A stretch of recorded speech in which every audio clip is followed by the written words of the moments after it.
I mean, it's certainly one of the less conventional ways to approach fundraising, basically a bake sale. Yeah. But it's definitely creative, it's definitely innovative, which I think is just hustle.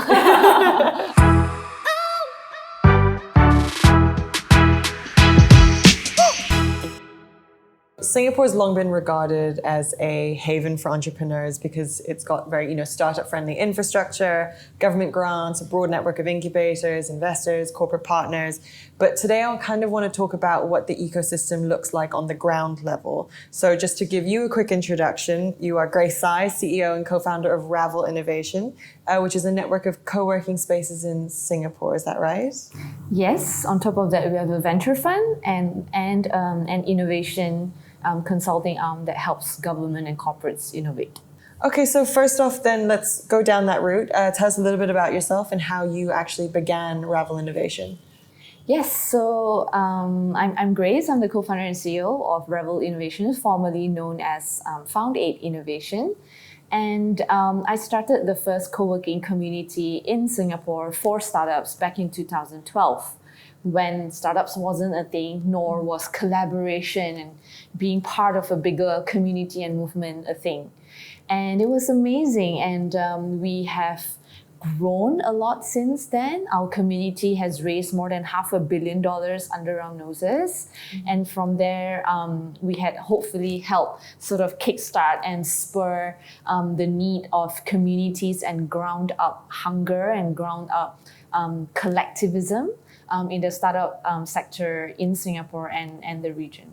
So formerly, when it was known as Found8 Innovation, it was considered one of Singapore's main, starting tech ecosystem builders. But what was the core mission at the very beginning, and how has that translated to what it is now? Yeah, so I fundamentally believe that being an entrepreneur is one of the hardest callings in life.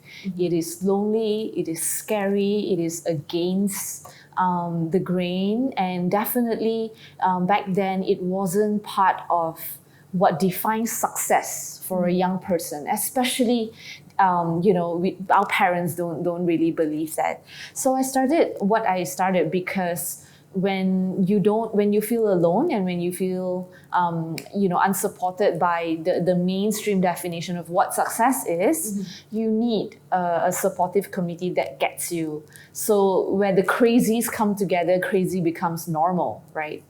So then how did you actually embark on creating that community for entrepreneurs and startups in Singapore so they wouldn't, endure this loneliness and this solitude of no one knows what I'm going through? Yeah, so I actually had to sell 30 fruitcakes to raise money to start what was then called the Hub.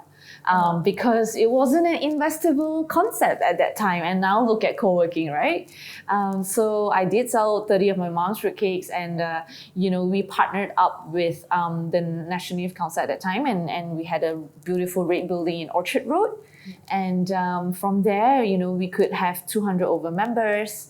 And from there, it just grew, companies such as Golden Gate Ventures or Tech in Asia, they all sort of started out of the Hub.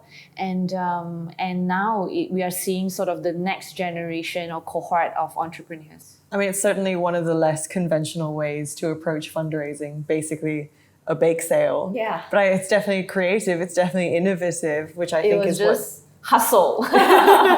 Yeah. So then looking at, the members who are part of your community, part of your network, how does their working culture, what does it look like? How do they operate and how do they conduct their business within, the Ravel Innovation space? Yeah.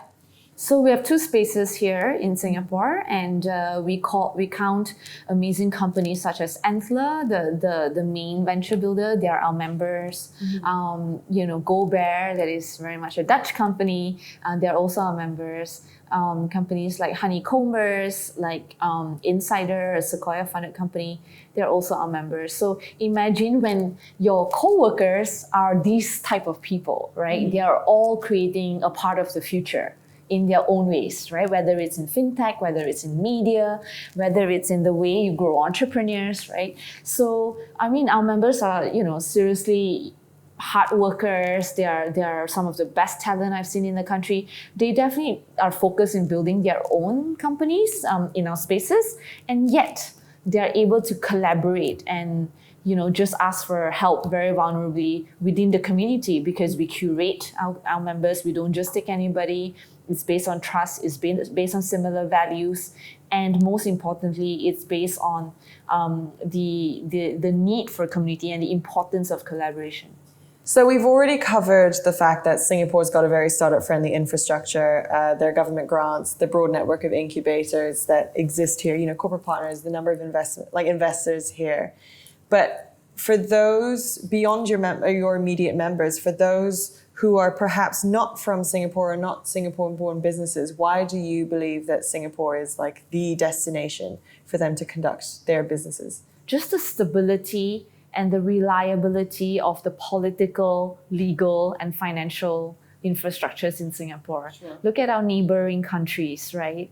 I think the lack of that transparency or that stability or just the integrity of rule of law can really affect your own company, no matter how small or big, And Singapore has that sorted out many years ago. So Singapore is just such a safe, secure space. Yeah, your money is safe here. Your parents are going to be safe here if they visit.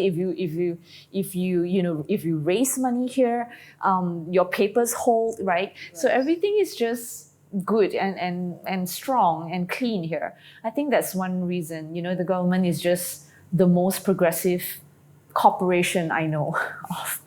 And then the second reason is that it's such an amazing place to live in, that it is a magnet for talent. Okay. Right? Yeah. Where else can you, say you can, fly 2 hours to Bali on one weekend and to Hanoi the next weekend, of course, pre-COVID, post-COVID.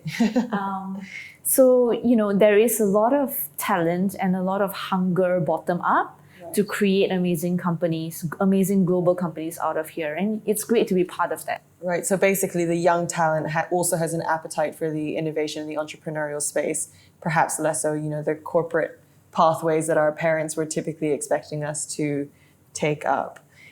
So then for those that are new to Singapore or are considering approaching or setting up their business in Singapore, how can they hit the ground running? Like what tips do you have? What should they know? How can they basically make sure they land on their feet?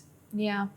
I mean, you don't come here cold most of the time, although we have members who literally pack their bags and land here.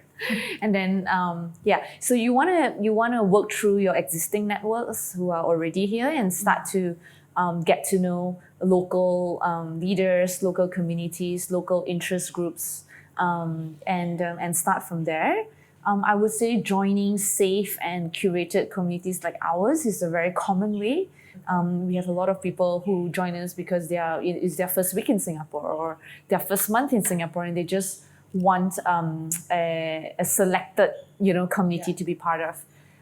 Or you could also scale to Singapore if you've already been a category winner or a local market winner in other parts of the world, and it's time to sort of expand to Southeast Asia or Asia. And I'm sure you will have investors, board members, mentors, and so on to help you. So then what are the key things they should be aware of beforehand? Nothing much really. Everything is so transparent here. There's nothing much hidden. So you can pretty much just land and set up shop. Yeah, you can register your company in a few hours. You can set up a bank account in a few days, right? I mean, it's just so business friendly. So to sum all of that up, why do you consider Singapore to be such an entrepreneur's paradise? So for those reasons, right? I think first of all, there's top-down willingness from government, from APAC headquarters, from financial markets, venture capitalists to fuel that ecosystem. And it's not yet a very competitive ecosystem like Silicon Valley. So you can still really stand out here, is my point. The second reason is there is bottom-up hunger, there is bottom-up talent, and just a lot of freedom to, dominate traditional industries, right? You can name any industry that has traditionally been dominated by incumbents, right? By market leaders, the big guys. Each of these is ripe for disruption. So I think and we don't always have clear winners yet. You know, like Ninja Van is for logistics, or Grab is for mobility, and now maybe even financial services, right? So, you know, these are clear winners of their respective industries, but there are many more. Like, I can name you 25 more industries that are waiting for the unicorns to appear. Right. So a combination of top-down infrastructure support and bottom-up appetite, and also just every sector being ripe for disruption.